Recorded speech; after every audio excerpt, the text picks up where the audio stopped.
This is a Swift application running on an Android device with no code changes. This Xcode sample project made by Apple is being converted to native material components for Android as part of the Xcode build process. And this is a Kotlin application running on iOS also with no code changes. This Google sample project creates native Swift UI with no third-party dependencies.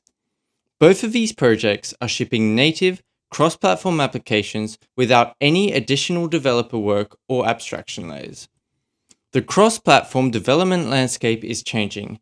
As these ecosystems have matured, it's now easier than ever to create cross-platform native applications with native tooling. And it's not just mobile. Stick around and I'll show you how to maintain a single native codebase while building an application for iOS, Android, Windows, macOS, and Linux.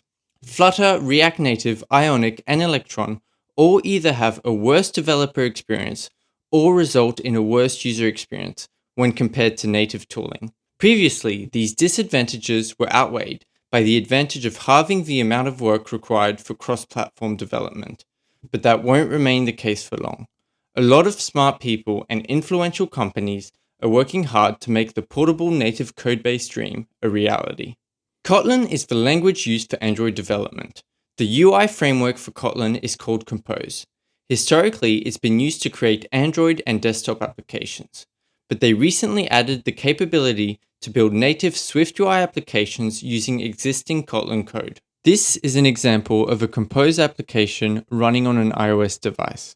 Although this looks like a pretty normal Xcode project, when I go into this view controller, I can see that it's calling Kotlin Compose code directly and embedding the view controller into the app, letting me reuse it without rewriting it.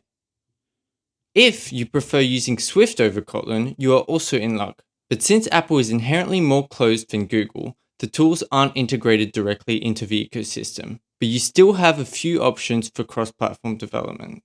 Skip is a plugin that will parse Swift code and produce matching Kotlin Compose code. This particular solution is proprietary and will often break since all APIs are not implemented. I look forward to an open source, more stable implementation of something similar. I couldn't find an example of a Skip application online, so all I did is go to the sample applications on the Apple website and downloaded the first example here, About Me. Then I created a brand new Xcode project using Skip and then copied all the files over. When I run build inside of Xcode, it'll run the app both on Android and iOS, and we can see that we're using native UI for both of these. A more consistent option for existing Swift applications is using a set of tools to share common logic between iOS and Android projects while rewriting the UI layer for Android. This effort is spearheaded by a company called Readdle, who has open sourced many tools that help share logic between Swift and Android projects. This is an example weather app made using the Readdle toolchain. I can't run it because this particular toolchain doesn't work on macOS Sonoma, but we can still look at the files and see how it works. I have 3 folders that are important here. The core one is the logic, which is written in Swift and is shared for Android and iOS. Then there's separate folders for the Swift UI and for Android.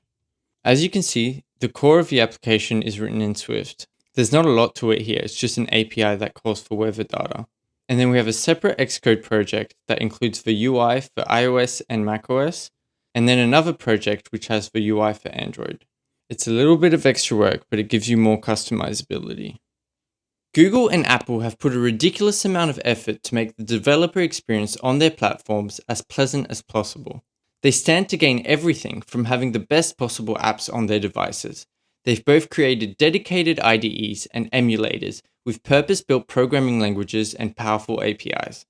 Kotlin and Swift are 2 of the most developer-friendly languages out there, and I would know, I tried a ton of them. Either of these ecosystems make an excellent environment to create mobile apps. It's been such a tragedy that in the past, we would need to throw it all away in the name of better cross-platform development. The ability to build cross-platform apps with either of these ecosystems is a huge deal, and that future is closer than ever before for both of these platforms.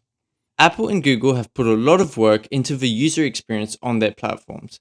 The design language is consistent and homogeneous across different applications. The benefits of Swift UI and Material UI should not be underestimated. I don't know if you remember a time when all apps weren't just web app wrappers, but native apps feel so much better. Flutter fits somewhere in the middle of both of these ecosystems and creates its own abstraction layer. Both the developer and the user miss out on the design language and consistency of these very established platforms. Only native platforms can provide the best experience for both developers and users. And look, I don't want to rag on Flutter too much. I know people really like it, but compared to this, it feels like a middle ground where everyone has compromised and no one really gets what they want.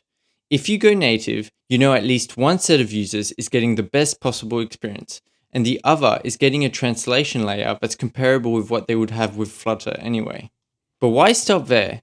If we can already write a single codebase for iOS and Android, why not go further and use the same codebase for your desktop apps as well?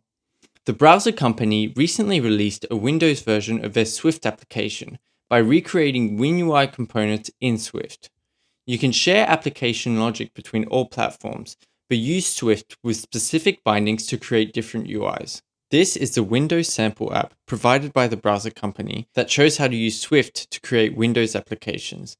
As you can see, this is all written in Swift, but they import the WinApp SDK, Windows Foundation, and WinUI to call these APIs directly from within Swift, allowing us to write Swift but ship on Windows. Since the browser company hasn't had a need for Linux or Android yet, there are no bindings for those platforms.